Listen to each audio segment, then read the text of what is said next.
My good people, now welcome back again to Anointed Lady TV. I don't come your screen as usual with another breaking news, with another legitimate information wey I wan share give the general public.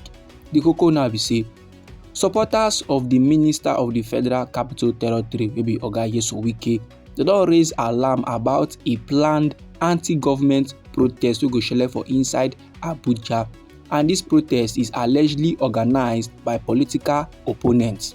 The supporters of Oga Wike now dey claim say the alleged protest dey aim to discredit the recent court decisions in the ongoing political crisis wey dey happen for inside Rivers State. Sake of say the judge now don drop some kind ruling wey no favour some kind men for inside Rivers State. Now the supporters dey yarn say those men now wan go do protest for inside Abuja. And this group of supporters, these men now wey dey support Oga Wike, dey call themselves Wike Generation Next.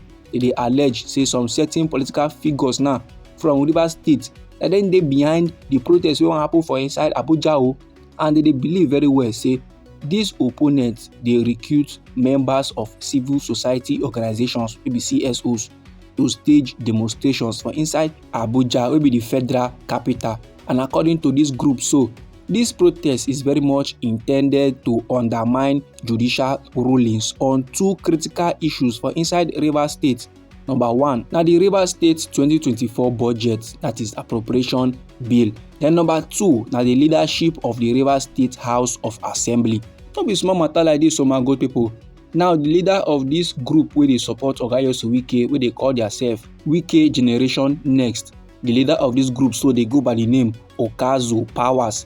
He now don sama accused say the alleged organizers of this alleged protest dey try to twist public opinion against the judiciary and our president Bola Ahmed Tinubu. Oga Okazo Powers now dey yarn say the individuals they are trying to destabilize the public trust in the judiciary, despite the efforts of our current president, the president of the Federal Republic of Nigeria, wey be Asiwaju Bola Ahmed Tinubu, to address the escalating tensions for inside Rivers State. And according to Oga Okazo Powers, he said the courts, their decision were made impartially and should not be challenged through protest. He said the court was not biased in their ruling. They no put partiality for their decision, for their judgment. So therefore, make countrymen now no come dey challenge their ruling. Make countrymen now no come dey challenge the powers of the court through their protest. And no be lie, my good people. The ongoing political tensions wey dey happen for inside Rivers State, e dey happen sake of power struggle between Oga Wike, wey be the minister of the FCT, and the current governor of Rivers State, wey be Siminalayi Fubara. These two mature men now don dey battle for Rivers State structure. Oga Wike now dey try to get the structure for himself, but Oga Siminalayi Fubara no gree.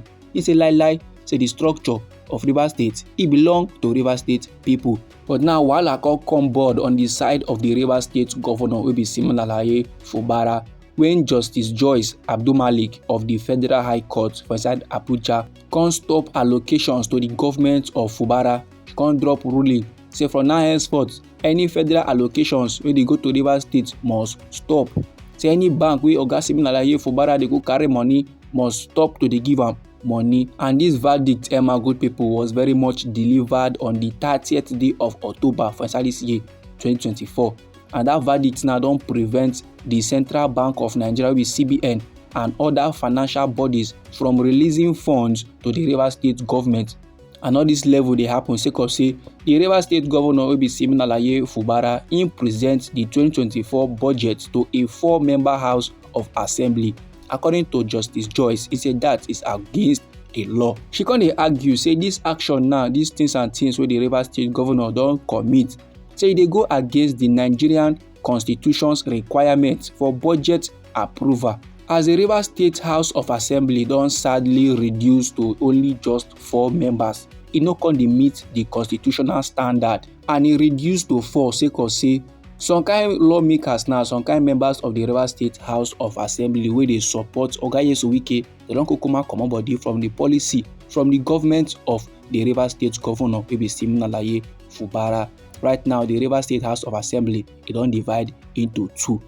The faction now wey dey support Oga Siminalayi Fubara na the 4 members wey Oga Fubara come present the budget too, wey court come say is not allowed. E no make sense like that. And because of say e no make sense, e dey against the constitution of the country Nigeria, na why she come order the Central Bank of Nigeria plus the Accountant General plus some kind banks like that, like Zenith and Access Bank, say make dem no allocate any fund from consolidated revenue and federal accounts to the Rivers State government or the Rivers State governor wey dey go by the name Siminalayi Fubara. And my good people, make no forget, when this matter been first burst out, I give you the updates about the matter.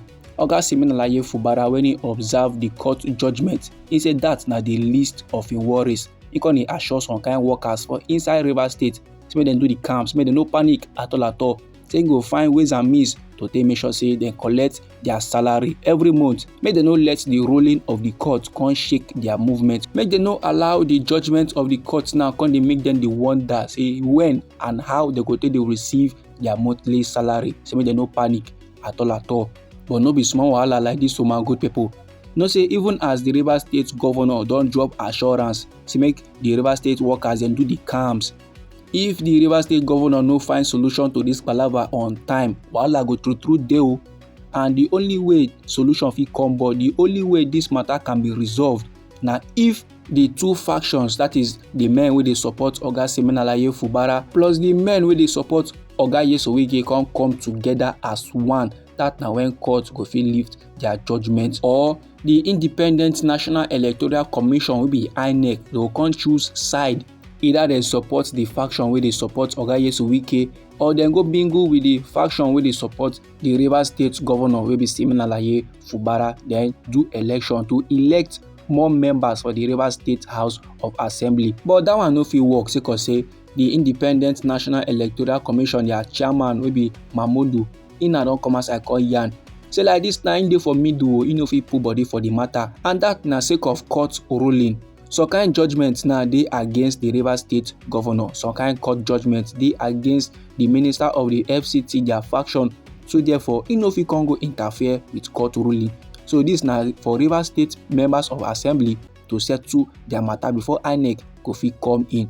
Even INEC sef don dey beg countrymen wey sabi for inside the country say if dem get idea on how they go take follow up this matter, make dem shoot am come so that they go fit chest am, so that they go fit lis ten, and so that they go know wetin they go do and how they go take follow the matter.